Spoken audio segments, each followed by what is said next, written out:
बाजार में जो कंटिन्यू गिरावट है हमारे उसका दूसरे उसका ट्रंप से कोई लेना देना नहीं है। ट्रंप का आना, मुलाकात होना और इससे बहुत ज़्यादा सीधे तौर पर नहीं जोड़ा जाना चाहिए। मनीष डांगे जी, आप कितने सहमत थे? चूँकि आप जहाँ तक बोले, जहाँ तक हम लोग सुन पाए, चूँकि बीच में आपका ऑडियो चला गया था, कि आपने कहा था कि 6-7 महीने मार्केट के लिए रहेगा ये फियर और 2-3 साल इकोनॉमी के लिए। इससे आगे की बात हम लोग सुन नहीं पाए, लेकिन बड़ा इंटरेस्टिंग तरीके से समझा रहे थे, ऐसा हम लोग समझ पा रहे थे।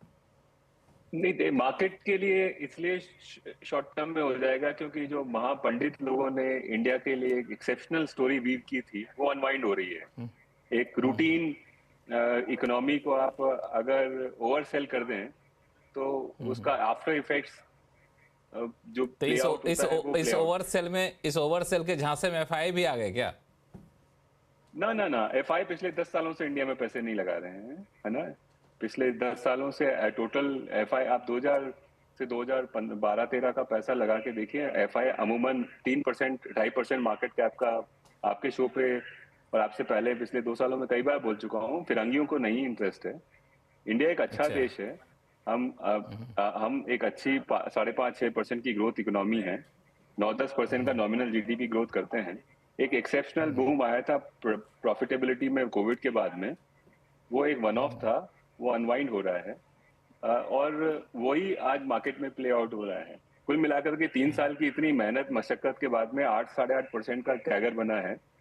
कुछ दिनों में ये 6-8 महीनों के अंदर ये फ्रॉड चली जाएगी।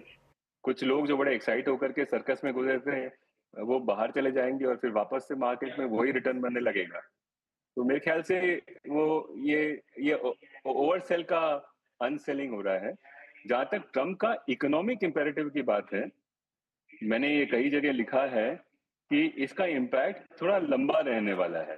ये ट्रम्प 1.0 जैसा नहीं है, थोड़ा इडियोलॉजिकल है।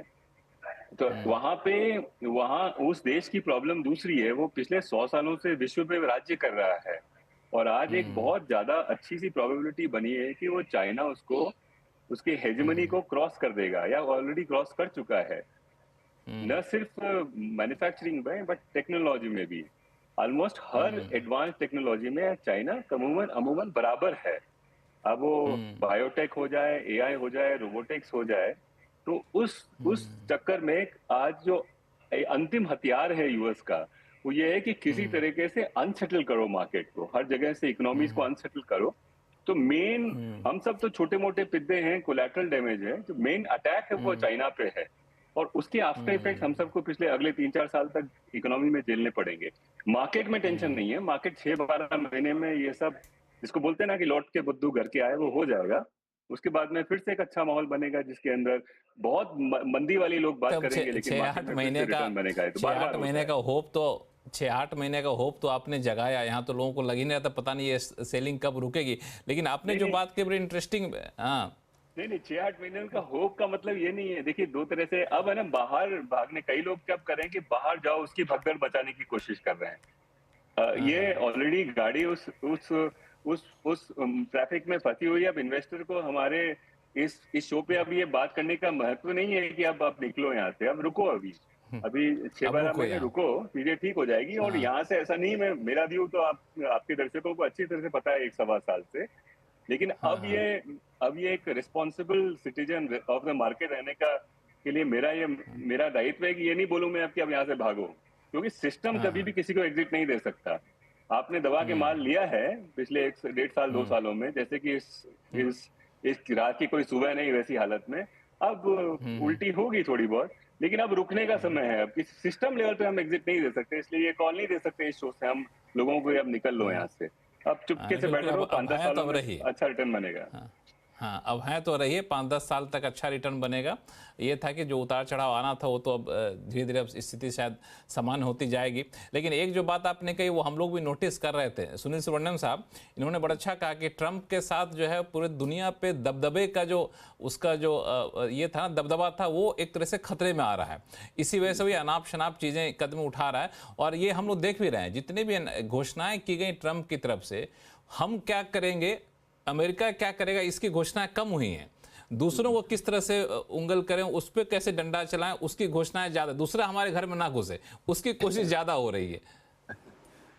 नहीं, जरूर देखिए, अभी तक ट्रंप ने इंडिया के खिलाफ डायरेक्ट आवाज उतना नहीं उठाया, कुछ डायरेक्ट इंडिया के ऊपर टैरिफ की बात नहीं की। आई थिंक मोदी जी को अच्छा वेलकम दिया गया, और वो फोर्थ हेड ऑफ स्टेट है जिसने आमंत्रित किया। ऑफ तो ये स्टेट ही सब नहीं है, पॉजिटिव सिर्फ सिग्नल्स हैं। 20 दिन के भीतर भीतर, महज 23 दिन के अंदर अंदर पहुंच गए मोदी, वहां मुलाकात हो गई, अपने आप में बड़ी बात थी, इसमें कोई शक नहीं। करेक्ट। तो बात यह है कि मेरे को देखो, इंडिया स्पेसिफिक मैं कुछ नेगेटिव एक्सपेक्ट नहीं कर रहा हूँ ये ट्रम्प एडमिनिस्ट्रेशन के कारण, क्योंकि अल्टीमेटली ट्रम्प को सस्ता लेबर का एडवांटेज चाहिए, वो खाली इंडिया से मिल सकता है। और क्योंकि चाइना के साथ उनकी एक पॉलिटिकली एंड इकोनॉमिकली दोनों ऑपोजिशन है, इंडिया का इसमें फायदा उठाने की कोशिश कर सकते हैं, और जरूर इसमें हम फायदा पाएंगे एक मीडियम टर्म में। मगर ये क्या होता है कि वो इकोनॉमिकली अच्छी होगी, ओके। मगर जो मैं मनीष जी से थोड़ा इसमें डिफरेंस ऑफ ओपिनियन हूँ कि well overall economy impact Trump के कारण जो हम इसमें स्मार्टली प्ले करेंगे तो हमारे लिए पीएलआई स्कीम और इसका एडवांटेज उठाकर हम हमारी इकोनॉमी को मजबूती दिलवा सकते हैं। देखिए, दो चीज अभी हम टैरिफ वैरिफ लगाए उसको छोड़कर उसमें ऑलरेडी हमने कम करा दिया, मगर फ्यूचर अपॉर्चुनिटीज इसका फायदा हम उठा के, क्योंकि अल्टीमेटली ट्रम्प को भी लोकल इन्फ्लेशन नहीं बढ़ने का है उसको टैरिफ लगा के। तो नेचुरली अगर चाइना के ऊपर टैरिफ लगा रहा है तो उसको सस्ते में कहीं से चीज चाहिए, तो इंडिया एक मौका है, हमें स्मार्टली इसको यूज करना है। और 18 to 24 मंथ्स में मैं समझता हूँ कि हमारी इकोनॉमी में बूस्ट ये ट्रम्प के कारण ही मिल सकती है, वो एक बात है। बट सेकंड बात जो आपने कहा कि हम बाकी देश की ओर ध्यान दे रहे हैं, क्योंकि अल्टीमेटली इंडिया का एक्सपोर्ट में शेयर 2% है, चाइना का 13% है। तो चाइना के ऊपर जो भी वार होगा ना, उससे फायदा जरूर, कि हम ये वर्ल्ड के बॉटम में है, एक अपॉर्चुनिटी के तौर पर होगी, यहाँ पे मिलेगी। जरूर। हाँ, बिल्कुल। एक चीज जो आपने बात कही, इस पे मैं अभय अग्रवाल साहब के पास जाऊंगा आपकी बात को लेकर। पिछले सवाल के जवाब में आपने कहा था कि फंड मैनेजर क्या क्या एफआई तो जा रहे हैं, लेकिन डोमेस्टिक फंड मैनेजर जो स्मॉल कैप मिड कैप में जहां पैसा था उससे पैसा निकाल करके लार्ज कैप में जा रहे हैं। तो इसको अभय अग्रवाल साहब कैसे, इस ट्रेंड को आप देख रहे हैं?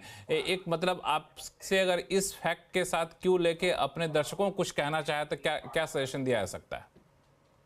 देखिए, अब मैंने ऐसे फ्रैंकली एम्पेरिकली जितना मैं लोगों से इंटरेक्ट करता हूँ, जो मेरे कोलीग्स हैं इंडस्ट्री में, मैंने कोई ऐसा मूवमेंट नहीं देखा कि कोई सडनली मिड कैप बेच के लार्ज कैप में जा रहा है। हो सकता है थोड़ा बहुत सेक्टोरल नहीं, मतलब एलोकेशन चेंज हो थोड़ा बहुत, पर कोई बड़ा नहीं हुआ। जैसे मनीष ने कहा कि जो अगर आपको पैनिक करना है तो आपको जल्दी पैनिक करना चाहिए, बाद में पैनिक करके कोई फायदा नहीं है। तो अभी हम इस जोन में हैं कि जो होना था, मार्केट को जितना प्रेशर लेना था लार्जली हो गया है। बॉटम कितना है और क्या करेक्शन आएगा, आई थिंक मैसेज वही है कि आपके पास अगर अच्छे क्वालिटी के स्टॉक्स हैं जो ओवर वैल्यू हो गए थे, हो सकता है वो अब अंडर वैल्यू हो जाए। मार्केट तो वैसे ही रहेगा, कभी लीनियर नहीं रहेगा, कभी परफेक्टली वैल्यूड नहीं रहेगा, और उसी इन्वायरमेंट में इन्वेस्टर्स को अपॉर्चुनिटी ढूंढनी पड़ती है। तो मुझे नहीं लगता है कि अगर पोर्टफोलियो अच्छा है तो किसी को ज़्यादा ट्विक करना चाहिए कि मार्केट में कोई एक सेक्टर गिर गया तो उससे निकल के दूसरे सेक्टर में घुस जाओ। फिर तो आप गोल गोल ही घूमते रहेंगे। फिर क्या कन्विक्शन है, क्या रिसर्च है, क्या लॉन्ग टर्म पर्सपेक्टिव है। और जो कहते हैं, जैसे जब बुल मार्केट होता है तो बहुत बातें होती हैं कि time in market is more important than timing the market. वो मार्केट गिरता है तो सब भूल जाते हैं, फिर कहते हैं टाइमिंग करो, निकल जाओ, चेंज करो। तो बड़ा बड़ा मतलब कॉन्फ्लिक्टिंग सा व्यू है। तो आई थिंक हर दर्शक को, हर इन्वेस्टर को सोचना चाहिए कि वो किस तरह के इन्वेस्टर है। हर चीज पे रिएक्ट करेंगे या अपना पोर्टफोलियो बना के एलोकेशन के साथ रह के उसको मैनेज करेंगे, क्योंकि ऊपर नीचे तो हर हर एसेट क्लास होगा, कभी रियल एस्टेट, कभी बॉन्ड्स, कभी रुपी, कभी गोल्ड। तो अब गोल्ड बढ़ गया तो अब क्या सब गोल्ड के पीछे भागने लगेंगे?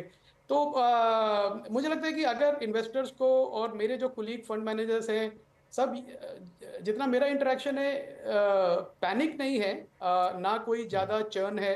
बस यही है कि हाँ, क्या एक बाइंग अपॉर्चुनिटी अभी है या बाद में बनेगी, कब बनेगी? हमारा एडवाइस यही है सबको कि अगर अंडर एलोकेटेड है या थोड़ा एलोकेशन बढ़ाना चाहते हैं तो आप धीरे धीरे ड्रिप करते रहिए, एक साथ सारा पैसा मत डालिए। आप हर दिन थोड़ा 3%, 4%, 5% अपना नए एलोकेशन का ऐड करते रहिए। आई थिंक वो एक बेटर स्ट्रेटजी है इस मार्केट में, रादर देन बॉटम फिशिंग की आप बॉटम बन गया तो मैं यहीं पे ले लेता हूँ। बिल्कुल। आप मनीष जी, इसमें अभिषेक जी